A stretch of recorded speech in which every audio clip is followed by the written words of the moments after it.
Today, the revolver is almost as much a symbol of American law enforcement as the familiar star or badge.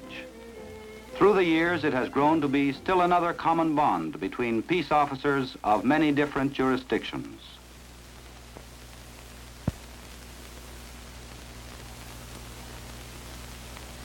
There is a revolver to suit almost any taste. Some officers like a plain model with simple holster to match, such as those issued as regular equipment to special agents of the FBI. Others may prefer an ornate, nickel-plated gun, such as this automatic pistol, with intricate engravings and a tooled leather holster to match. Take your pick, but remember one thing. Plain or fancy, a revolver is no mere ornament or decoration. It's a most important and vital piece of your official equipment. Learn to use it safely and effectively. Your own life or that of someone else may depend on how well you handle it. Always remember that a loaded revolver is no respecter of persons. It will kill anyone at whom it is pointed, whether that person is the holder of the weapon, the criminal, or an innocent bystander. Never point your revolver at anyone unless you are justified and are ready and willing to kill that person. In combat training, emphasis must be given to shooting double action at close range, for this most nearly duplicates the situation that may lie just around the corner for any officer on duty.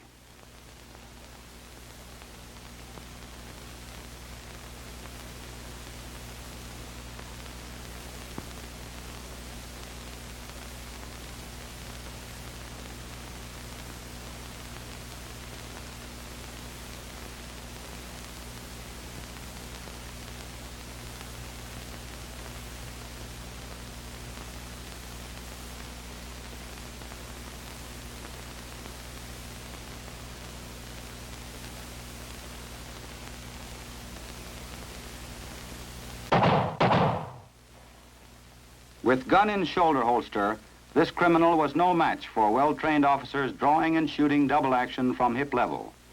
Remember, this is the fastest method of firing. It is accurate and effective up to 10 yards. When fired double action from the hip, the revolver is almost lightning fast. The weapon is cocked and fired in one continuous motion of the trigger finger on the trigger.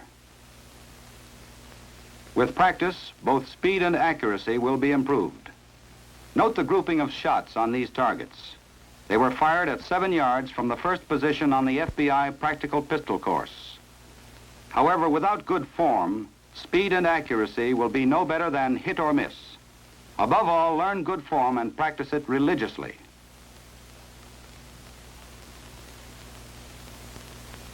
Drawing and shooting from the hip was developed on the Western frontier, where speed with a gun often meant survival. Western style, shooting with single-action revolver was inaccurate compared to modern hip-level shooting.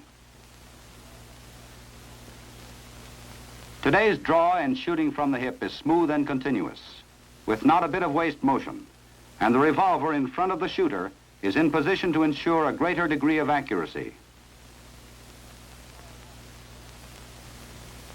A quick draw holster is a necessity. As the shooter goes to a crouch, the holster tips forward, allowing the gun to slide out easily and in line with the target. By facilitating the draw, this holster contributes to safety, speed, and accuracy. Whenever gunplay is anticipated, the coat is unbuttoned. The shooter steps to his left and forward as he reaches for his weapon. Body movement swings the coat aside and away from the gun. As the left foot steps forward, the right shoulder drops. A firm grip is taken on the gun, and it is then dragged from the holster and pointed toward the target. In this on-target position, the forearm is rigid and almost parallel to the ground.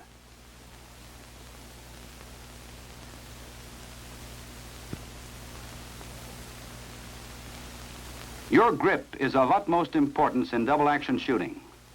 Since the trigger pull is about 3 times that of firing single action, the grip must be tight. By keeping the trigger finger outside the trigger guard until the gun has cleared the holster, danger of accidental discharge is minimized. Such a juggling act can be dangerous. It wastes vital time that may mean the difference between life and death. The shooter must be prepared to take a proper grip at the instant he first puts his hand on the weapon.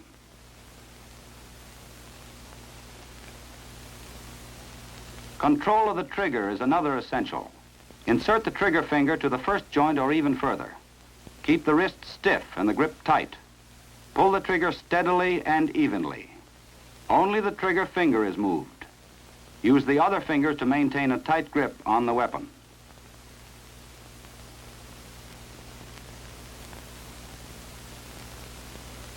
Pulling the trigger unevenly or jerking it and breaking the wrist are two faults of double-action firing that result in inaccurate shooting. These apparently minor faults have cost many officers their lives. When the shooter is ready to fire, he is in a crouch with his weight equally distributed on both feet.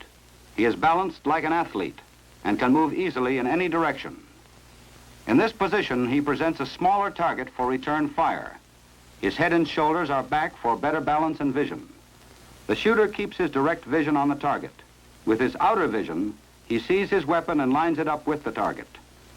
The left hand is held near the revolver, for it must be readily available to take the weapon should the shooter be hit in the right hand or arm.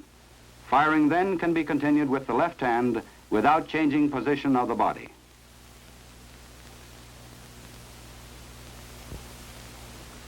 This student illustrates the rule that when the weapon is returned to its holster, the other hand must not assist in any way. Use only the shooting hand. Never cover the opposite hand when holstering your revolver. Make certain you learn how to holster your gun properly, using only the shooting hand. Remember, in all close-range double-action shooting, in contrast to bullseye shooting, your direct vision is on the target.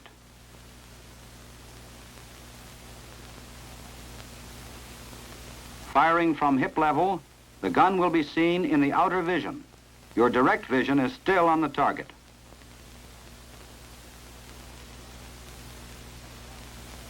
For close-range shooting, bringing your revolver to hip level is faster than raising it to eye level.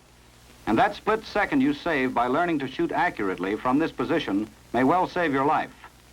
Effectiveness of hip-level shooting decreases as the target becomes more distant. Therefore, at ranges greater than 10 yards, bring the revolver to eye level. Fundamentals employed here are the same as in hip shooting. The crouch, the draw, the grip, and the trigger control do not vary. It is important that the shooter does not change his method of draw when firing from shoulder level. It should be the same fast, smooth motion that he uses when firing from the hip. There is only one difference. Instead of halting at hip level, the shooter swings his weapon up to shoulder level. The time necessary to bring the gun to shoulder level will be justified by the increased accuracy at greater distances. Eye-level shooting is properly called point shoulder shooting. The gun is pointed at the target in the same way that a finger would be pointed, and the direct vision is focused on the target, with the gun sight seen in the outer vision.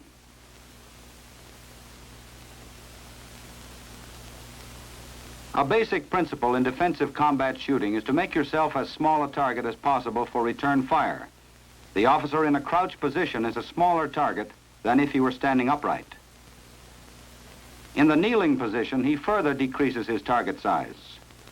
To assume this position, take a short step forward and to the left. The other knee goes to the ground, and at the same time the shooter draws his weapon as for hip or point shoulder shooting. In addition to being a smaller target, the shooter has adopted a steady position. He is still mobile and can move quickly if it is necessary to do so. Maximum protection from return fire is afforded in barricade shooting. Shooting with either the left or right hand, this training simulates the time when you may have to use a building, a telephone pole, or an automobile for cover.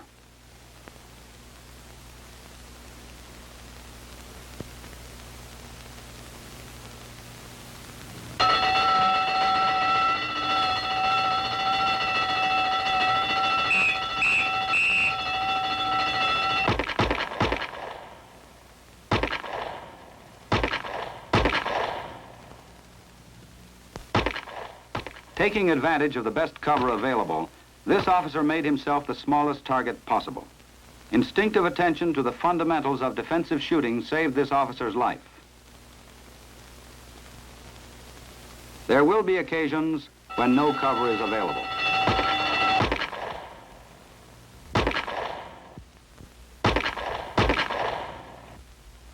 This officer learned his defensive positions well. With no cover available, he dropped to the prone position. With his feet together, he made himself as small a target as possible.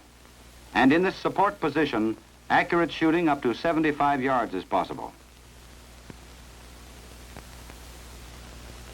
Constant practice in the fundamentals and positions of revolver shooting is required if a law enforcement officer is to achieve and maintain that shooting skill that one day may save his life. For those in training at the FBI Academy at Quantico, Virginia, a number of disabled weapons are available for such practice.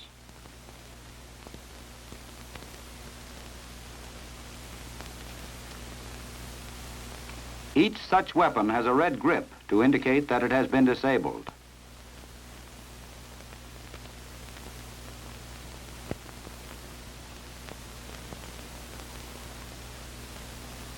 Here, before a full-length mirror, a man can correct flaws in his stance, his grip, and his defensive positions.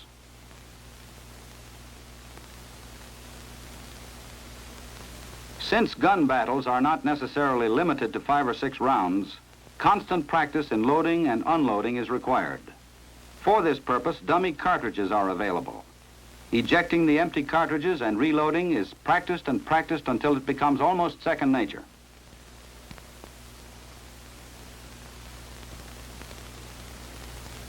Any police department can easily disable a weapon that is beyond economical repair simply by removing its firing pin.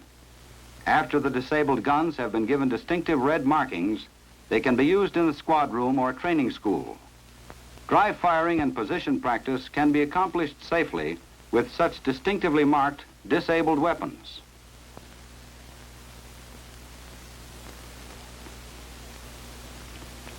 Silhouettes of different sizes which simulate targets at various distances are another valuable training aid. Presenting a realistic picture to the shooter, they closely simulate actual firing conditions, and they can be easily and inexpensively installed in any squad or training room. Electronic courses have great value for advanced training in double-action shooting. Each hit is recorded and scored electrically. The shooter learns that at first his accuracy goes down as his speed goes up. Before long, he has learned the maximum speed at which he is able to shoot accurately.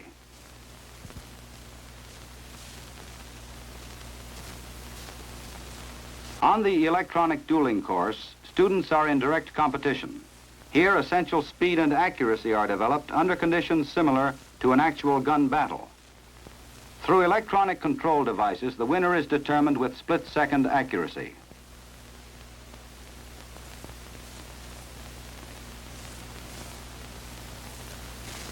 The running man target provides practice in firing at a moving target.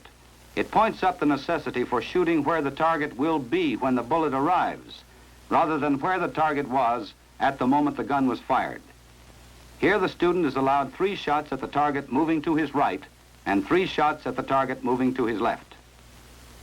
Basic principles learned and perfected on these electronic courses someday may save an officer's life.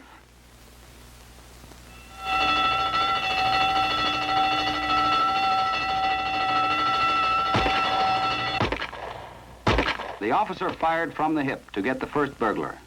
Remaining in crouched position, he shot the second, using eye-level point shoulder technique. He employed basic principles taught in all 3 electronic courses.